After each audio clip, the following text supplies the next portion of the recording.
So in the Shulchan Aruch Arizal, we have reached Siman Dal, which talks about Netila Yadayim, a Seder Netila Yadayim in the morning, Shachrit. First, you take the cup with your right hand, not the no biyad small, and you pass it to your left hand. And then,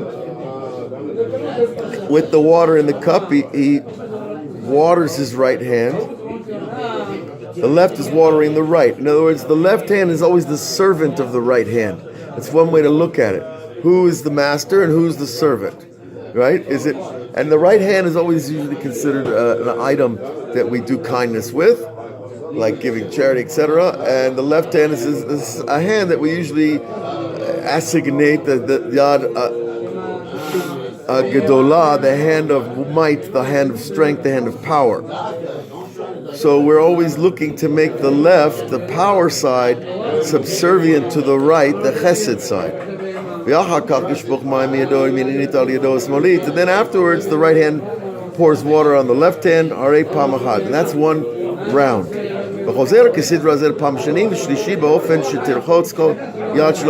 So each hand needs to be washed 3 times back and forth. Now this is the Netila Yadayim of the morning, which is considered to carry the heaviest amount of tumah in a person's normal daily functions. And don't do it 3 on one hand and 3 on the other, because that's how we do it for bread. Etc. We know back and forth. So he says, why? That the impure spirit, which has a name, we don't say the name, this is a notricon, Shifta Bat Melechi, right? This is the servant of the daughter of the queen. Makpedet v'doleget v'kofetzet ad sheneteket ne'atteket legamre misham. Okay, so you see, there's this Indian that the right, this doing something woven, right, left, is actually pushing away the tumah. If not, then the tumah is not uprooted from the place. And so too has been written in the Zohar. So this is one of those mystical things that people have a hard time with. People are willing to wash their hands because it sounds logical to wash your hands. You know, most of the world washes their hands, I think, before they eat. But we're not washing our hands here for food. We're washing our hands because we woke up after sleeping, at night especially. So there's a different level of tumah. And again, tumah, what is tumah? Is the absence of kedusha. And everybody experiences tumah differently. One person's tumah comes out in his desire for women. Another guy's tumah comes out in his desire for money. Another guy's tumah comes out in his desire for violence. And all of those are just the absence of kedusha in those vessels, each one in its place. Is it saying that the tumah is like jumping around, trying to stay there, and you're catching it by going back and forth? Is that what you're saying? Doleget skips and jumps and... Right, that's right, John. Very good. That the tumah itself is like, it doesn't want to go away. It wants to stay attached to a person. And so it's going to jump around a bit, and the Arizal is making an allusion to that by the hands going back and forth in the purification process. And it's interesting, it has to be the hands you wash. You're not washing your feet, you're not having a shower. Well, the feet, actually it's a good point, John, but back in the day, they did used to do netilat raglayim. They would do the 3 splashings on the feet in the morning, what about just like the hands. The head, the body, and everything. I hope it was hot water. I wonder if it's the hands. That's really interesting. Well, that's because the hand and the feet are the extremities, and the extremities are where the soul emanates from a person's body more concentratedly, just like your eyes are very sensitive. That's because much soul comes out of your eye, and soul power comes out of your hand. So anywhere there's soul power, kedusha, holiness, then there's an attraction to the other side, the negative side. So the hands are the place that tumah gathers, because it is a place of holiness as well, and so on, and so too the feet. But the Ben Ish Chai writes that we don't have the strength in our generation to drive away the tumah from the feet, because you have to have a certain high level of holiness to push away the tumah from the feet, as opposed to the hands is less severe. Because as you go down the human form from top to bottom, you go down from holy to unholy, from top to bottom. And the unholiness is at the bottom of the feet, and the highest holiness is the top of the head. Was the washing the same on the feet in the old days? Right, They did. You could see, I've seen old guys do it before. Here in the mikveh on Fridays, there's a couple of old guys. They take a cup, a Netilat Yadayim cup, and they splash water on their feet, one after the other. Right, left, right, left, right, left. Yeah. For example, the Kohanim would hold their feet and jump vertically up into the air. What, they would jump, the Kohanim would jump in the air? They would jump up the Into the kior, holding their feet. Why? So they were a little acrobatic more than we realized, perhaps. This thing we said very briefly about the right hand being Gevurah, it's counterintuitive. No, the right hand is... Chesed. Right. It's counterintuitive because you think, the right hand, I'll do it with my right hand. The strength, the hand of strength. That's Most true. Most people. It's also judgment, though. Well, the left hand we associate more with judgment, with Gevurah. It's unusual, but it's going by the Sefirot thing rather than Right, it's going anything physical. Nachon. There's a lot that can be said about this, because one hand is supposed to give and one hand is supposed to receive. And the angels are also described like as having two hands, one that gives and one that receives from above and gives to below. Anyways, we're going to jump from the halachot of Netilat Yadayim. We'll carry that on tomorrow, hopefully. We learned yesterday that when the tzaddik eats, it is only rak b'shvil neshama.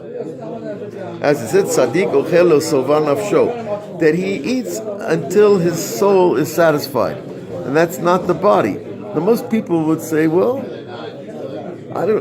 most people don't really have that ability to make the distinction. Am I eating for my satisfaction, or am I eating for my soul's satisfaction versus my body? Now, when you're hungry, generally it's the body that is demanding nourishment. But spiritual hunger is a different thing. And the satisfaction of spiritual hunger, you can eat 10 hamburgers, is not going to work if you don't have the right intention in the first place. Okay. So that's one of the parameters that we say of a tzaddik, that he won't eat unless it's for a spiritual reason. Just a tzaddik gamor. In other words, I'm hungry and I'm too tired to learn, or I'm too tired to daven. So I decide, well, I'll eat something that'll give me strength to learn or strength to daven. That's already elevating the food from the desire of my body to not be hungry to the desire of my soul to continue praying or learning. Or you need strength just to go do a physical mitzvah. All of that is not necessarily the hunger of the body. The hunger of the body is when I see a milkshake or a pizza and I have to have it. That's like lust. Right? That's a little more like lust. Okay. And this satisfaction of the soul is an aspect of the shining or polishing of the soul. That a person shines and polishes his soul by eating when he's at this level. Right? That you're actually bringing out your soul. You're not hiding it or covering it over when you eat for these proper reasons. And he brings a pasuk from Yeshaya, and I will make you satisfied in the shining of your soul. Interesting, that word is used in modern Hebrew for shining your shoes. So maybe there's a remez there. Because the shoe is considered the lowest garment on a human being, it's considered connected to his malchut. And in the metaphor, the polishing the lowest aspect, the malchut first. What does it mean to polish your malchut, Mordechai? Come on, you're a Chabadnik. You know it's all about the malchut. Polish your malchut. Polish the malchut. You're polishing the revelation of the kingship. I grow a beard. I put on a kippah. That's a form of showing that I believe God is king. It's not a very big. That's not polishing. That is polishing from the level of not having a kippah or not having tzitzit or not having a beard. That is a level of polishing, but afterwards, there's more to polish. Ravish Rebbe just have to polish the buttons now. Mashiach is really very good at The polishing buttons, very nice. There, John, that's a good memory. The Rebbe did once say that all that's left to do is polish the buttons. In other words, the Mashiach is close and on the way. All right. This is for your soul, not for your body. Thank you very much. Maybe a few buttons. That's soul tea. That's cold. Okay. Cold. Now, thank you. When you polish your soul, Azaihu Ish Tavunot. Now we get back to this level called Ish Tavunot, the man of understanding. What is so important about the man of understanding? We learned that he is the one who can dip into the deep water of advice. That he is the one who can give others advice. So we must polish our souls properly to being able to give somebody else advice. It's a very dangerous business giving people advice. Usually you make enemies, not friends. Unless people ask for advice, you don't want to give it because there's no kli to receive it, and that's considered taking a spark out of the holy and dropping it into the unholy because it doesn't have a kli to go to. Remember, as we've said before, the question is the kli, the desire to know. The desire to know something is a kli. The answer, the thing that you want to know, that would be the light of the vessel. Okay. And that's true whether holy or unholy, God forbid. And this, the Rebbe brings, the Nismach Shaddai Tivinem, and Nishmat Shaddai Tivinem, that the soul of Hashem will help you understand, will make you understand. And then you have the proper advice revealed, Misham Gedela Emunah. And when you get that proper advice, it's like water that you pour on the tree of your faith, and it makes your faith grow. Because you see, wow, this guy, he gave me a good advice. It worked. It improved my life. And now, where did he get that advice? Well, it must be because he sits and he learns Torah and he has some access to some higher wisdom that not everybody has. And that builds people's faith that this system works. Because why do we join the system? Why, even if you're born religious, why are you staying in the system? Okay, we stay in the system because it works, not because we're blindfolded and we got nothing else to do. We learned in the beginning of this Torah a long time ago, right, that through the fall of faith, persons get sick. Oh, we had difficulty with this. Okay. The fall of faith, we learned the first part of the Torah, that's what brings about illness. Emunot cause built, and another thing happens when our faith falls. It strengthens the false faiths. So it's not enough that I fall from what I believe, but I actually cause false belief systems to get stronger. Emunot ha'ovdei zara, those who are serving idols, strange service, v'kiyotze, kamosh katuv, v'ilmala aharava. It's a vicious cycle. Right, I will fill the destruction. Kishazek comes in ufil, and this one goes up, the one goes down. Emunah is like this set of scales, and it's either Emunah in the right thing or Emunah in all the other excuse me, false things. Okay.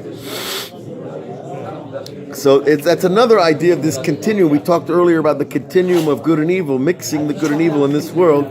We also have this concept of the rise and fall.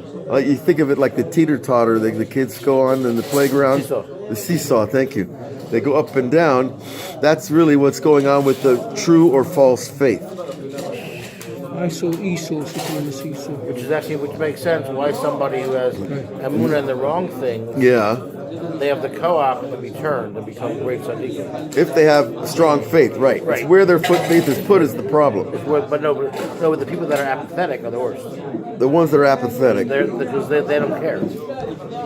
They don't care. Well, they don't care usually because the klipot are still thick on them and they don't feel their own reality.